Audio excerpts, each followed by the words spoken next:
अब आपको बताते हैं करगिल विजय के उन योद्धाओं के बारे में। सबसे पहले कैप्टन विक्रम बत्रा की अगर हम बात करें तो उन्हें परमवीर चक्र से सम्मानित किया गया मरणोपरांत।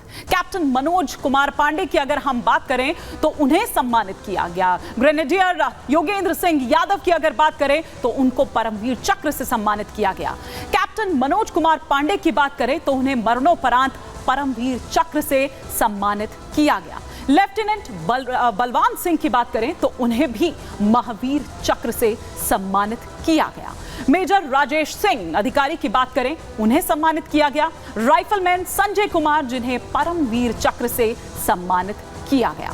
मेजर विवेक गुप्ता जिन्हें महावीर चक्र मरणोपरांत उन्हें उससे सम्मानित किया गया। साल 1999 में करगिल युद्ध में शहीद कैप्टन विक्रम बत्रा का जन्म हिमाचल प्रदेश के पालमपुर में हुआ था।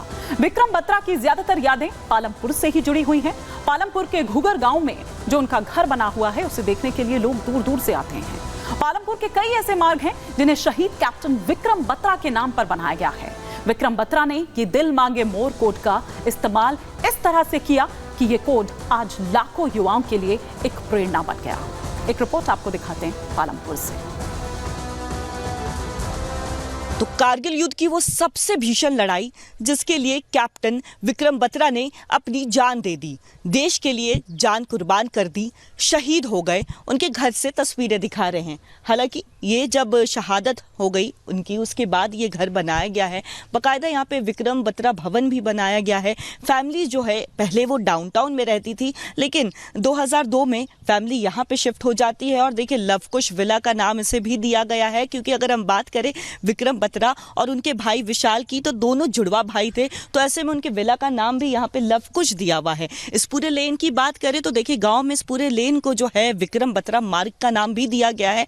आस पड़ोस के लोग जो है उनका यही कहना है कि ये वाकई में बहुत ही फक्र की बात है, सिर्फ गांव वालों के लिए नहीं बल्कि पूरे देशवासियों के लिए, कि एक ऐसे परिवार से आना जिसका कोई सैनिक बैकग्राउंड नहीं था। फैमिली बैकग्राउंड की बात करें तो पिता जो है वो प्रिंसिपल होते हैं, माँ उनकी जो होती है वो टीचर होती है, लेकिन उसके बावजूद विक्रम बत्रा में देश के लिए कुछ कर गुजरने का जुनून इस कदर था कि उनका नाम जो है कारगिल युद्ध की जब भी बात होती है तो उनका नाम आज भी याद किया जाता है। तो पालमपुर से हमारी सहयोगी कोमल की ये रिपोर्ट आप देख रहे थे। अब करगिल विजय का नंबर गेम हम आपको सिलसिलेवार तरीके से बताते हैं। 1999 में बना सेना का ऑपरेशन, इस युद्ध का कोड था ऑपरेशन विजय। पहले दूसरे दिन पाकिस्तानी सेना हावी रही। भारतीय सेना ने उसके बाद युद्ध की जो रणनीति है वो बदली। चोटियों के लिए बनी अलग अलग तरह की जो टीम है, क्योंकि वो ऊपर थे, जो पाकिस्तानी फौजियों की अगर बात करें तो वो ऊपर थे, लेकिन हमारे सैनिकों की अगर बात करें तो वो नीचे थे, वो नीचे की तरफ थे। 80 से ज्यादा दिनों तक चला था करगिल युद्ध। 30,000 सैनिकों ने लड़ी करगिल की ये लड़ाई। 15 से 18,000 फीट की ऊंचाई पर लड़ा गया था ये युद्ध। 32,000 फीट पर वायु शक्ति का इस्तेमाल किया गया। कंक्रीट बंकर में छिपे बैठे हुए थे ये घुसपैठिए। पाकिस्तानी सैनिकों पर 2.5 लाख गोले दागे गए। जी हां, 2.5 लाख गोले। 300 से ज्यादा तोप, मोर्टार, रॉकेट लॉन्चर से वार किया गया। 700 से ज्यादा पाकिस्तानी सैनिक इस दौरान मारे गए और 500 से ज्यादा भारतीय सैनिक भी शहीद हो गए। लेकिन जहां जहां ये लड़ाई लड़ी गई, जहां जहां ये बलिदान दिए गए, उन्हीं जगहों पर रिपब्लिक भारत पहुंचता है और वहां से कोशिश की कि वहां तक पहुंचे या उसके आसपास तक। उन तमाम चीजों को आपको दिखाने की कोशिश करेंगे हमारी सहयोगी की इस रिपोर्ट के जरिए। 1999 में जिन पहाड़ियों की आड़ लेकर के पाकिस्तानी आर्मी ने घुसपैठ की थी, वो पहाड़ियां ठीक मेरे पीछे है। आपको सबसे पहले बत्रा टॉप दिखा देते हैं और उसी से लगा हुआ है टाइगर हिल। थोड़ा और आगे हम अगर बढ़ते हैं तो यहाँ पर 3 पिंपल भी नजर आ जाएगा। उसी के साथ लगा हुआ है गन हिल और तोलोलिंग की वो पहाड़ियां जहाँ पर कब्जा जमाया गया था, क्योंकि ये ऊंचाई में सबसे ज्यादा था। सीधी चढ़ाई थी और खड़ी चढ़ाई की वजह से लगातार फायरिंग की जा रही थी, जिसकी वजह से भारतीय सेना को काफी नुकसान भी झेलना पड़ा था। हमारे 500 से ज्यादा सैनिक शहीद हुए थे, 1300 से ज्यादा सैनिक घायल हुए थे, लेकिन किस तरीके से जो वहां से गोलियां बरसाई जा रही थी उसका भारतीय सेना ने मुंहतोड़ जवाब दिया। एक पूरी रणनीति बनाई गई थी, रात के अंधेरे में ये चढ़ाई चढ़ी जाती थी ताकि किसी भी तरीके से दुश्मन को यह आभास ना हो कि भारतीय सेना मूवमेंट कर रही है। बिल्कुल नीचे द्रास शहर था, वो गांव था और इसी के साथ राष्ट्रीय राजमार्ग लगा हुआ था। वहां से सेना का जैसे ही मूवमेंट होता था तुरंत पाक आर्मी को इसकी भनक लग जाती थी और वापस से गोलियों की बौछार शुरू हो जाती थी। सबका नतीजा एक ही निकला कि 26 जुलाई 1999 को यह घोषित कर दिया जाता है कि भारत ने कारगिल के युद्ध को जीत लिया है और पाकिस्तानी आर्मी को न केवल खदेड़ा है बल्कि मुंहतोड़ जवाब भी दिया है।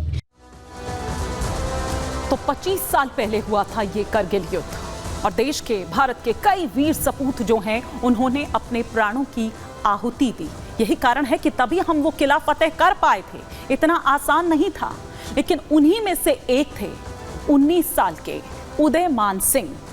उदयमान सिंह को गए 25 साल हो गए हैं, लेकिन उनके परिवार के दर्द की अगर बात करें तो वो आज भी वैसा ही है।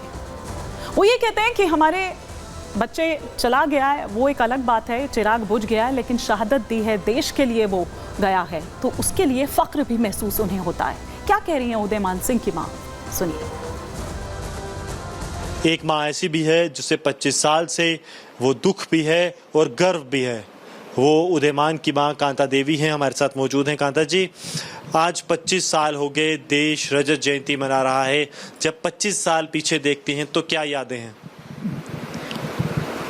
जब मैं 25 साल देखती हूँ उसका सब कुछ मुझे याद है कि कैसे वो आता था, कैसे जाता था, कहाँ कहाँ घूमता था, कैसे 25 साल माँ के लिए बहुत बड़े होते हैं।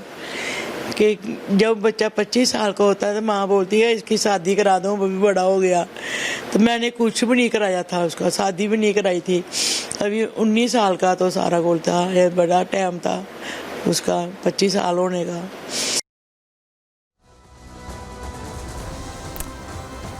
तो करगिल युद्ध में यूं तो कई जवान थे जिन्होंने यहाँ वो कुर्बानी दी, और ऐसे ही एक कैप्टन मनोज पांडे की अगर बात करें तो उन्होंने अपने अदम्य साहस का वहां परिचय दिया। मरणोपरांत उन्हें परमवीर चक्र से सम्मानित किया जाता है। उस परिवार का दर्द भी वैसा ही है जैसे शहीद उदयमान सिंह का आप दर्द देख रहे थे, उनके परिवार का दर्द आप देख रहे थे। लेकिन कैप्टन मनोज पांडे का परिवार क्या कुछ कह रहा है, आपको सुनाते हैं। 5 मई से बराबर बड़े बड़े चोटियां समाप्त करते हुए लास्ट चोटी थी कालूवाड़ चोटी, बटालिक सेक्टर में आती है कारगिल में। उसके ऊपर 47 पाकिस्तानी डेरा जमाए बैठे थे। 18,000 फुट की ऊंचाई पर बैठे थे वो। हमारी जो भी सैन्य टुकड़ी उधर जाती थी दिन में उसको मार गिराते थे। तो शहादत को, उस कुर्बानी को एक बार फिर आज देश याद कर रहा है। 25 साल हो गए हैं, 25वीं वर्षगांठ मनाई जाएगी कल और प्रधानमंत्री नरेंद्र मोदी खुद वहां पर मौजूद होंगे।